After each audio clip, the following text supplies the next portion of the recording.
zagal basaru wa ma tagha. This ayah is very important. The eye swerved not, nor transgressed. What does it mean? If you try to look a very strong light directly, your eye will not be able to stand it. You will turn. It didn't happen with Muhammad sallallahu alaihi wasallam.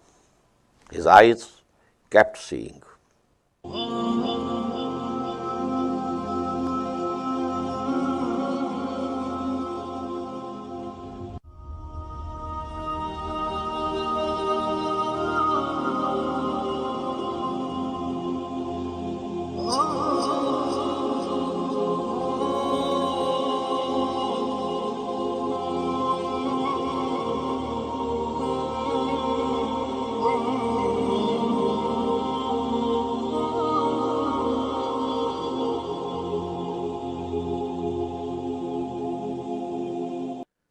Ma dhalla sahibukum wa ma ghawa. Your companion, that is Muhammad sallallahu alaihi wasallam, has not gone astray, nor has he erred. Don't think he's committing some mistake when he says, I saw the angel. Don't think he has been possessed by some evil spirit. No, no. Wa ma yantiqu anil hawa. And he does not speak out of his own desire. In huwa illa wahyun yuha. Surely this Quran is nothing but a revelation revealed to him. Allamahu shadidul quwa. And he was taught by one who has very mighty power. And this is denoting Hazrat Jibreel alayhi salatu wassalam. Shadidul quwa, zu mirrah. He is strong and perfect. Fastawa. So he stood straight. Wa huwa bil ufuqil a'la. And he was on the uppermost horizon. Summa dana. Then he drew near. Fatadalla. And hung down, suspended. Fakana qaba qawsaini aw adna. Then he was within 2 bows' length, or even nearer. Fa'awha ila abdihi ma awha. Then he revealed to the servant of God what he revealed. These ayat are interpreted in many ways. But I agree with those who think this incident was when Muhammad sallallahu alaihi wasallam saw the angel Jibreel in his own original angelic form in the horizon. This is given in authentic ahadith. He was coming down from the Jabalul Noor, the Mount of Light. And there is the cave of Hira at the top of that mountain of light. He was coming down. So he heard someone say, Ya Muhammad. He saw there, right, left, front, back, nobody was to be seen. So he had some fear. What is it? Then he walked a few steps more. Then there was again, Ya Muhammad. Again the same thing. He looked to the left, to the right. Nobody to be seen. So his fear was increased. Then after a few steps again, Ya Muhammad. Now, suddenly his eyes rose into the horizon. And he saw Jibreel alayhi salatu wassalam. And he was in the full form of an angel. Otherwise, when Jibreel came to Muhammad sallallahu alayhi wasallam in the form of human beings. And Dihya Kalbi radiyallahu ta'ala anhu was one of the very beautiful, handsome companions of the Prophet. And usually, Jibreel came in the form of Dihya radiyallahu anhu. But here in Jibreel was, whole the horizon was full of him. This angel, how can we say? And how he recognized it in Jibreel? Because when the first wahi had come, he had seen him. But that was Bain an-Nawm wal Yaqza. At that time, he was neither sleeping nor awake. In between the two conditions, semi-sleeping condition. The first wahi came. Iqra bismi rabbika alladhi khalaq. Khalaqal insana min alaq. When Jibreel hugged thrice Muhammad sallallahu alaihi wasallam. When he said Iqra, and the reply was, I am not a Qari. I don't read. So he hugged him. So now he recognized But then he was full of, fear, the awe of Hazrat. But then Hazrat Jibreel came down, and his connection with the heaven was not broken, as if something, hangs down. And then he sent the wahi. And what was that wahi? The first 7 ayat of Suratul Muddassir. Ya ayyuhal Muddassir, qum fa'anzir, wa rabbaka fakabbir, wa siyabaka fatahhir, wa rujza fahjur, wa la tamnun tastaqsir, wa li rabbika fasbir. So this is the shan-e-nuzul of these ayat which appear in the beginning of Surah Muddassir.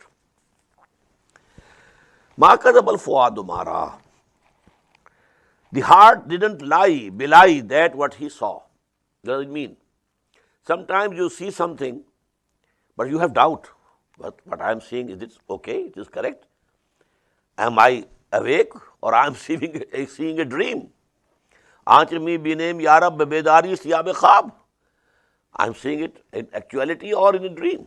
But whatever the eyes of Muhammad saw, sallallahu alaihi wasallam, his heart confirmed, not belied it. Afatumarunahu ala ma yara. So, will you then dispute with him as to what he saw? وَلَقَدْ رَآهُ نَزْلَةً أُخْرَى. And he had seen him once more. Jibreel, only twice Muhammad saw him, sallallahu alaihi wasallam, in his own original form of the angel. One was this, on the horizon, and the other was on the night of ascension, when Jibreel took him. But till the Sidratul Muntaha, he was disguised. But at the Sidratul Muntaha, he presented himself to Muhammad sallallahu alaihi wasallam in his full angelic form.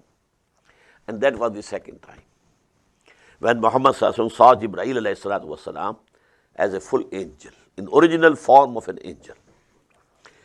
وَلَقَدْ رَآهُ نَزْلَةً أُخْرَى. And he had seen him once more also in the Sidratil Muntaha, by the low tree of the utmost boundary. That is the actually boundary. Lahut, Nasut, beyond that Jibreel couldn't go. So that was the boundary. This world of Amr and the world of creation. Indaha Jannatul Bawa, near that low tree, there is the garden of abode. That is also very near. Indaha Jannatul Mawa is yaksha sidrata ma yaksha. When the low tree was shrouded by what was surrounding it. You can't understand, and we can't explain in your language what was surrounding it, what was coming down on that tree.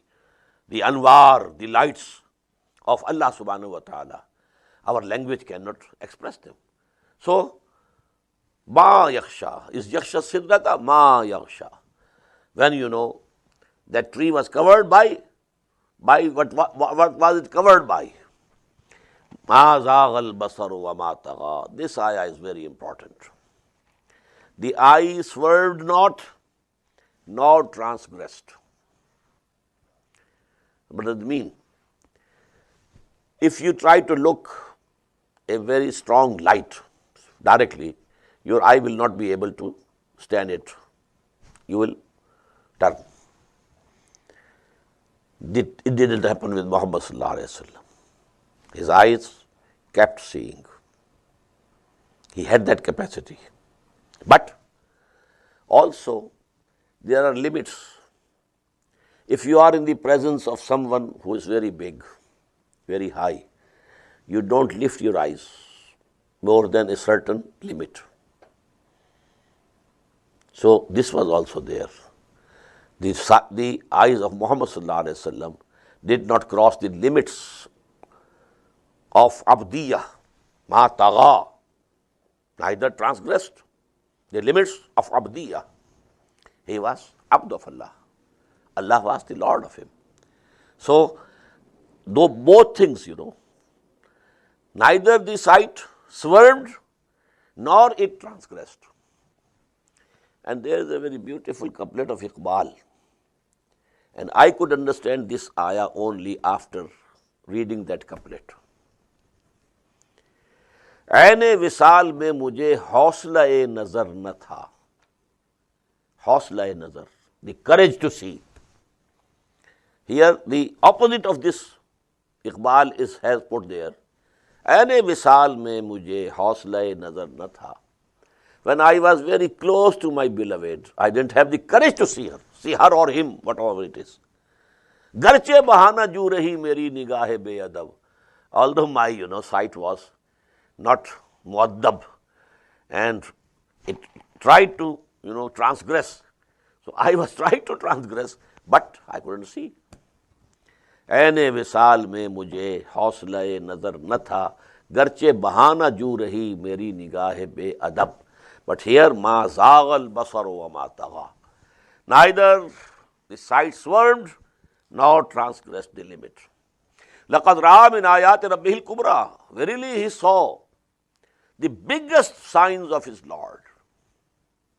Now there is a controversy whether the Prophet saw him, Allah, or not. Quran doesn't confirm it. Quran doesn't say Muhammad saw Allah. Here also greatest signs of his Lord. The greatest signs of Allah subhanahu wa ta'ala were there at that juncture, of this world and the other world. أَفَرَأَيْتُمُ اللَّاتَ وَالْعُزَّى. Now this was actually a description of the heavenly part of Miraj, the ascension. It had two components. One, this worldly, from Masjidul Haram at Makkah to Masjidul Aqsa at Jerusalem. Then from there, ascension to the heavens. So this is mentioned here. And the first is mentioned in the beginning, first ayah of Surah Bani Israel.